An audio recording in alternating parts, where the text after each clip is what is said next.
That we plug our trucks into, and all the outlets they built inside these shipping containers are all ran off of GFI.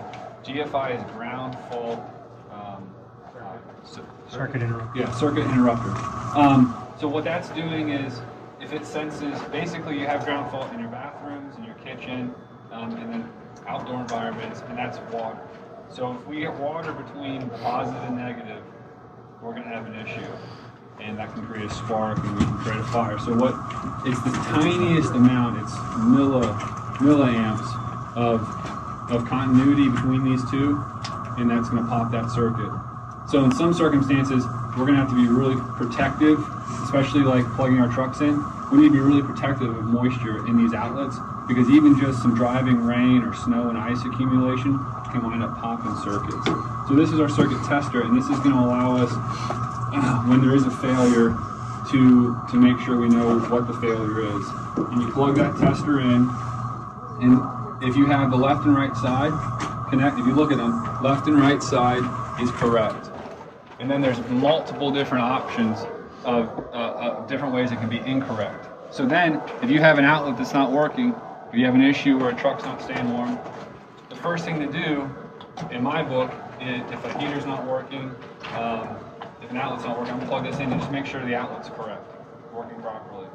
Then I can know, hey, I need to diagnose this heater because this outlet's functioning properly. Now I need, or same thing with power cords. This is gonna be a way to test power cords. Hey guys, this power cord's not working. Well, all right, I'm gonna check my outlet. My outlet works. Now I'm gonna plug this into the end of my power cord, and it's probably gonna tell me that I have a ground fault, or that I have, my positive and negative are touching. So this is a great way to test power cords and outlets. And then now your GFI outlet. GFI outlets, because they're so sensitive and because they can go off a good bit, they actually fail quite often. Especially some of the cheap ones that some of these electricians have been putting in recently. So the way to test a GFI outlet that's been failing is you hit this little button and it creates the fault. And so now I know that GFI outlet reacted appropriately to the fault. I just simulated like water getting on a hose, or on a power line, or in a kitchen environment, it would be like the blender fell into the sink, and now instead of electrocuting me, it just popped that ground fault indicator. So now you may not know this, but to go back, it's a test and a reset. So now I can reset. When a GFI outlet fails, it's going to fail it in the off position. So you're going to have that, like Tanner was saying, you got the light on, and you're not going to have power to your tester. So then when you're testing for a heater, if you have a truck that doesn't have a heater working, there's about 3 or 4 points of failure with a truck plugged in the yard.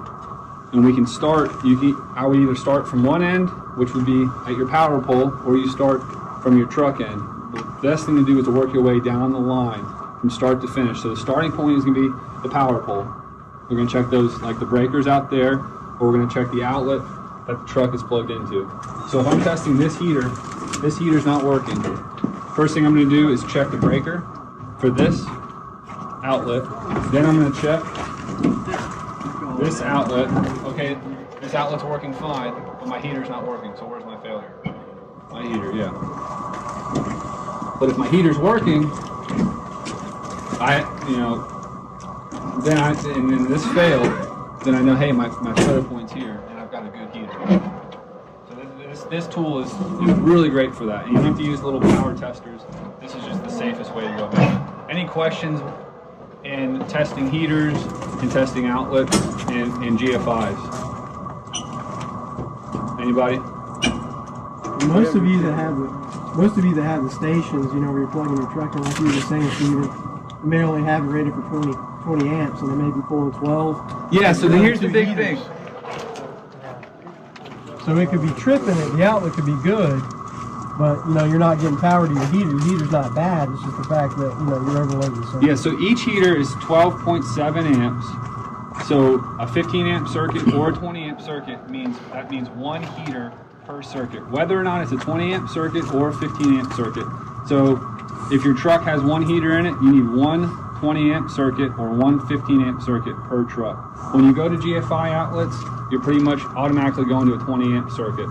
So that means everyone needs to have one 20 amp circuit with a GFI per truck or per heater inside something like this or in your shop. One thing that I see a lot of is if we're plugging up, a lot of you guys are using extension cords, okay? You cannot use a 16 gauge extension cord that's 100 feet long. I mean, I don't want to go into how much it drops, but it's just not going to work. If you're using an extension cord, use a big 10 or 12, at least a 12 gauge, because it's going to burn the heater up or whatever's plugged into it. You'll trip the breaker. Foam does it a lot. When they drop a pod, you may be 300 miles. Yeah, 300 miles. We have to get a lot of cords, and it's just hard enough. 300 feet away, if you use a 14 or 16 gauge cord, it blows the breaker every time because you lose voltage every 100 feet. So if you're plugging directly into a pole, it's one thing. Otherwise, make sure you use a big cord. A little cord will cause it to, especially when it gets real cold. The cord will get real hot too. Yeah, right.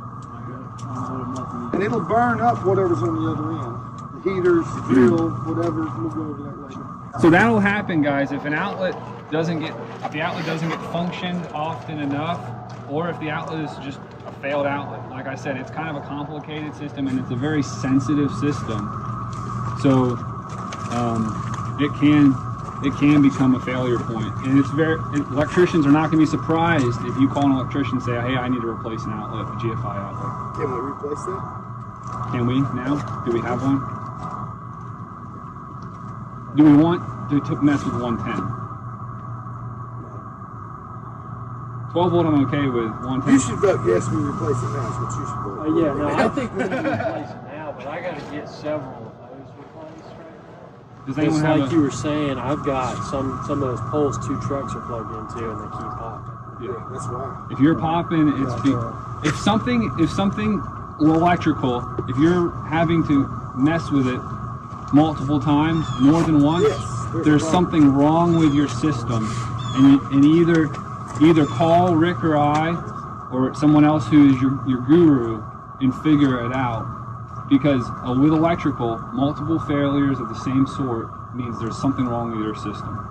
Can you get a GFCI that only has one plug-in? So your guys can't mess it up. You may be able to, yeah. So that's what happens. Or back when Pops did this, a lot of those are like on the foam pods. Each one is a different circuit. Yeah. So I don't know how those are wired. Back years ago, those were wired each. Not, the top one was one and the bottom one. But this bottom line, the crew needs to be knowledgeable of that fact, because what can happen later down the line in your truck is someone can put a splitter in, and they can plug two. There's a way around everything that we're teaching here. There's a way around it. There's a way to get around it. You can have a splitter, and you can wind up with too much pulling, too many amps pulling. All right, guys. So now what we're going to cover is we're going to cover the truck. Specifically, we did totes. Now we're going to cover specifically the truck setup for a power cord. So we have a GFI outlet, a single GFI outlet.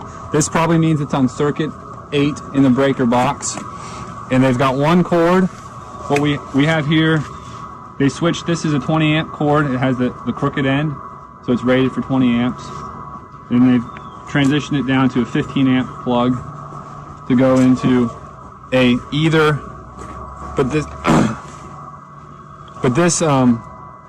since this is a 20 amp outlet, it has a sideways tooth. So this could actually function on its own without this piece, because it's 20 amp cord going to a 20 amp outlet. This is a correct setup. This is a heavy enough cord.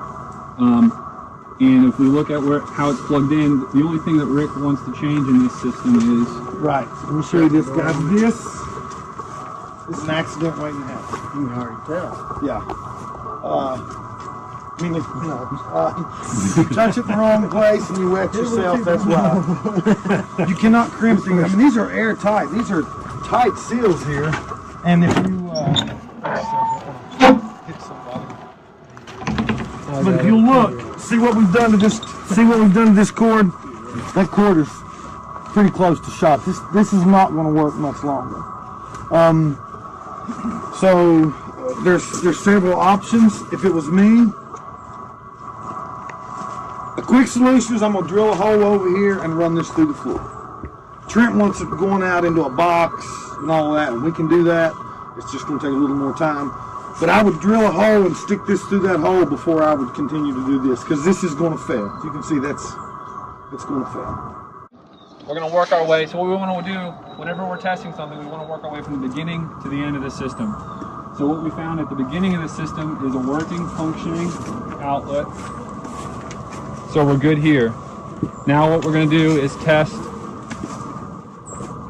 Now we're going to test farther down our system, which here is at our end of our power cord. One light.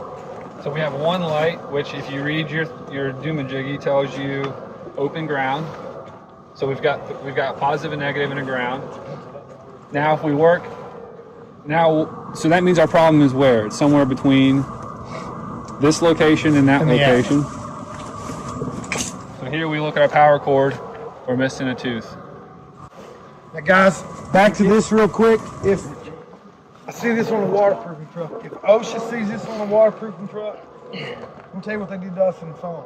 They found one of these like this. They literally walked the site, unplugged all of our cords and checked them, and they seen it was bad, so what did they do?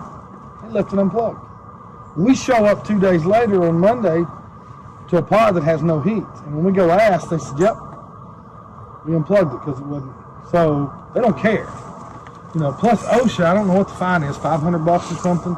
And I guarantee if we check all these trucks here, we're gonna find about half of them that have this bad. So when this happens, you can't cut this end off anymore and put a new end on, because OSHA says if it's a molded cord, it has to stay molded. If it's a homemade cord from the beginning, you can get by with it, but you can't have a molded end on one end and another end on You this. just replace both ends at that point? No, they they still, away. yeah, you're just. On this GFI here, plug our tester in. We got center and right, so we know everything's correct, but it will not, the GFI won't pop. So this GFI is failed in the opposite position of that GFI over there. This GFI has failed in the working position, so it's no longer functioning as a GFI outlet, a ground fault outlet for moisture. So that needs to be replaced as well. That's it for power cord.